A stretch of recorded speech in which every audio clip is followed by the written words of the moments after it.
अस्सलाम वालेकुम जी। इस वक्त मैं मौजूद हूँ ताइफ शहर में, जो कि मक्का मुकर्रमा से तकरीबन 90 किलोमीटर के फासले पर है, और ये सतह समंदर से तकरीबन 1800 मीटर बुलंद ये मकाम है, जिसकी वजह से यहाँ पे बड़ी एक खुशगवार आबो हवा है। मस्जिद आप देख रहे हैं, ये जलीलुल क़द्र साहबी हज़रत अब्दुल्ला इब्न अब्बास से मंसूब है, जो कि हुज़ूर सल्लल्लाहु अलैहि वसल्लम के चचाज़ाद भाई थे, फ़क़ीह थे और मुफ़स्सिर थे। अब्दुल्ला इब्न अब्बास फरमाते हैं कि हुज़ूर सल्लल्लाहु अलैहि वसल्लम ने उनके सीने पे हाथ रख के ये कहा था कि आपको इल्म अता हो और आपको हिकमत अता हो।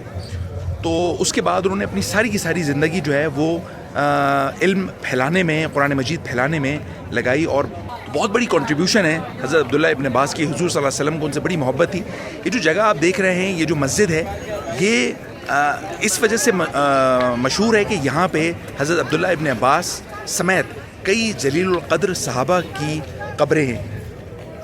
एक और मस्जिद है जो कि निस्बतन इससे छोटी है, जहाँ पे हज़रत अब्दुल्ला इब्न अब्बास ख़ुद वाज़ दिया करते थे, कुरान मजीद की तालीमात दिया करते थे, और वो जो मस्जिद है वो निस्बतन इससे छोटी है, वहाँ पर भी एक ज़ियारत है। लेकिन ज़्यादातर लोग जो यहाँ पे उनकी क़ब्र अथर के ऊपर आते हैं, फ़ातिहा पढ़ते हैं, वो इस मस्जिद में 2 रकात नफिल ज़रूर पढ़ते हैं। ये जो अहाता है, ये आप देख सकते हैं कि यहाँ पे क़ब्र मुबारक है हज़रत अब्दुल्ला इब्न अब्बास और दीगर सहाबा की।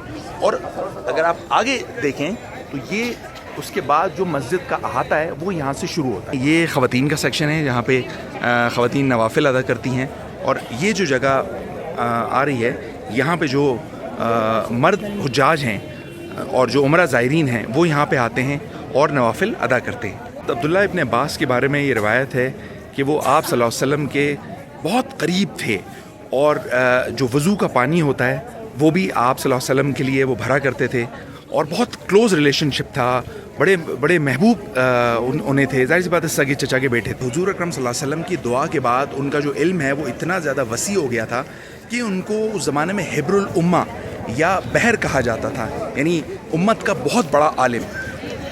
कुछ रिवायात में आया है कि हज़रत अब्दुल्ला इब्न अब्बास इतने खूबसूरत, और इतना उनका जो चेहरा था वो इतना ज़्यादा गोरा था, और वो इतना ज़्यादा अल्लाह ताला के खौफ से और क़ब्र की जो याद है उसमें इतने ज़्यादा रोते थे कि आपके जो रुखसार थे उन पे आंसुओं के निशान पड़ गए थे।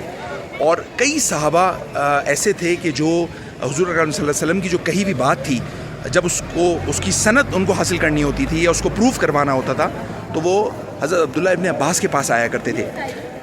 बहुत कम सिनी में, बहुत नौजवानी में आप सल्लल्लाहु अलैहि वसल्लम की दुआ की वजह से उनका जो इल्म था वो बहुत ज़्यादा वसी हो गया था, और बड़े बड़े जलीलुल क़द्र जो सहाबा थे, जिनमें हज़रत उमर रज़ियल्लाहु ताला अन्हु थे, उनके बारे में भी कहा जाता है कि वो बहुत अहम मामलात में हज़रत अब्दुल्ला इब्न अब्बास को शामिल मशवरा करते थे, उनसे राय लेते थे। तो इस लिहाज से ये जो मस्जिद है ये बहुत ही इम्पॉर्टेंट है। यहाँ पे ताइफ में जितने भी लोग ज़ियारत पर आते हैं वो इस मस्जिद में ज़रूर आते हैं। चलते हैं मस्जिद के अंदर।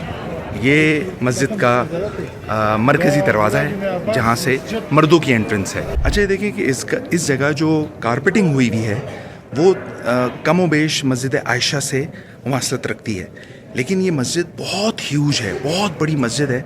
आजकल तो चूँकि हज अब ख़त्म हो गया है तो ज़्यादातर लोग अब मदीना रवाना हो गए, वरना आम दिनों में कहा यह जाता है कि यहाँ पे तिल धरने की जगह नहीं होती। ये इस मस्जिद का मरकज़ी मेंबर है। नमाज जुमा में ख़ास तौर पे यहाँ पे बहुत एहतमाम होता है, और जो ताइफ के जो ज़्यादातर लोग हैं उनकी कोशिश यही होती है कि वो इसी जामिया मस्जिद में, मरकज़ी मस्जिद में नमाज जुमा अदा करें।